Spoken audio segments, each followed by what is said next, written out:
এবং যারা এই মিছিলকে সম্পূর্ণ করতে ঝড় বাদল সময় যারা সম্পূর্ণ করতে সহযোগিতা করেছেন জ্ঞানীগঞ্জের ব্যবসায়ীবৃন্দ এবং আমরা তা দেখেছি যেভাবে একটি সাধারণ ব্যবসায়ী যার নাম মোহাম্মদ সোহাগ তাকে মিটফুট রোডের মধ্যে যেভাবে নৃশংসভাবে নির্মমভাবে হত্যা করা হয়েছে জনসম্মুখে তার বিরুদ্ধে আমরা তীব্র প্রতিবাদ জানাচ্ছি এবং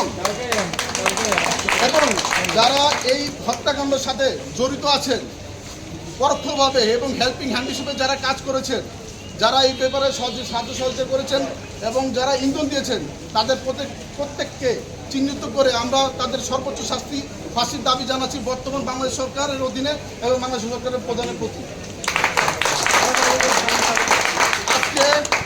আপনারা জানেন এই ঘটনাকে কেন্দ্র করে বিভিন্নভাবে কিছু তথাকথিত কিছু দল এবং কিছু আওয়ামী লীগ লিপ্ত হচ্ছে যেভাবে তারা চেষ্টা চালিয়ে যাচ্ছে তা আপনারা সবাই অবগত আছেন এই বিষয়ে। আমরা তার বিরুদ্ধে তীব্র প্রতিবাদ জানাচ্ছি এবং তার বিরুদ্ধে আমরা প্রতিরোধ করার জন্য আমাদের ব্যবসায়িক সমাজ এবং আমাদের রাজনীতি সকল যারা জড়িত আছেন মালিক সমিতির ব্যবসায়ী নেতৃবৃন্দ এবং এলাকাবাসী প্রতিরোধ করার জন্য তাদেরকে আমরা আহ্বান জানাচ্ছি। আজকে আমরা আপনারা জানেন বাংলাদেশ জাতীয়বাদী দল একটি বৃহত্তর দিয়েছেন আমাদের বীরুত্তম এবং মহান স্বাধীনতার ঘোষক শহীদ রাষ্ট্রপতি জিয়াউর রহমান, যিনি এই দলকে নেতৃত্ব দিয়ে গেছেন এবং তারই ধারাবাহিকতায় তার স্ত্রী যিনি বারবার এখানে এই বাংলাদেশে বারবার নির্বাচিত হয়েছেন এবং এখানে প্রধানমন্ত্রী দেশকে সফলভাবে নেতৃত্ব দিয়েছেন এবং যিনি গণতন্ত্রের জন্য দীর্ঘদিন উনি কারাবন্দী ছিলেন, যা তিনি আমাদের দেশনেত্রী এবং দেশনেত্রী বেগম খালেদা জিয়া যার নেতৃত্ব এই দলকে দিয়ে গেছেন তারই সূত্রপাতে তারই সুযোগ্য সন্তান যিনি বর্তমান বাংলাদেশ জাতীয়বাদী দলের ভারপ্রাপ্ত চেয়ারম্যান মহানায়ক তারেক রহমান, যিনি বাংলাদেশ বর্তমানে বাংলাদেশ জাতীয়বাদী দলের ভারপ্রাপ্ত চেয়ারম্যান, তিনি এখন পর্যন্ত এই দলকে নেতৃত্ব দিয়ে যাচ্ছেন এবং তিনি দীর্ঘ সময় এবং এই বিষয়ে আমাদের নীতি নির্ধারণ আমাদের সতর্কবাণী করেছে। এই বিষয়ে আমাদের সংগঠন যারা আছে সবাইকে আহ্বান করবো এই বিষয়ে আপনারা সতর্ক থাকবেন এবং আজকে যে আমরা সমাবেশ সে সম্মিলিত হয়েছি যার নির্দেশে সম্মিলিত হয়েছি তিনি আমাদের এই কেরানীগঞ্জে জাতীয়বাদী দলের একজন স্থায়ী কমিটির অন্যতম সদস্য এবং বীর মুক্তিযোদ্ধা বাবু গয়েশ্বরচন্দ্র রায় এবং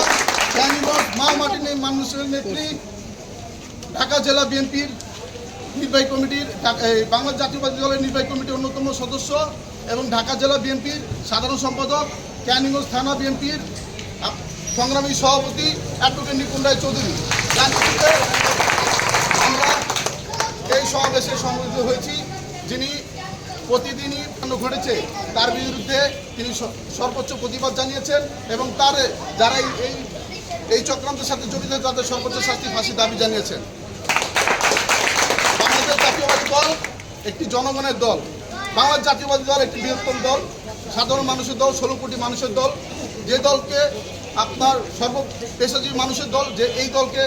স্বল্প কিছু আপনার তথাকথিত কিছু নতুন দল এবং যারা চক্রান্ত করছেন এত সহজে এই দলকে আপনার বিতর্কিত করা যাবে না, এটা আমরা চিরবিশ্বাস করি। সবাইকে অনেক ধন্যবাদ। বাংলাদেশ জিন্দাবাদ, বাংলাদেশ জাতীয়বাদী দল জিন্দাবাদ, বাংলাদেশ জাতীয়বাদী দল জিন্দাবাদ, শহীদ রাষ্ট্রপতি জিয়াউর রহমান অমর হোক, খালেদা জিয়া গণতন্ত্রের মা, খালেদা জিয়া জিন্দাবাদ, অ্যাডভোকেট নিপুণ রায় চৌধুরী জিন্দাবাদ, বাবু গয়েশ্বরচন্দ্র রায় জিন্দাবাদ। সবাই আমার জন্য দোয়া করবেন।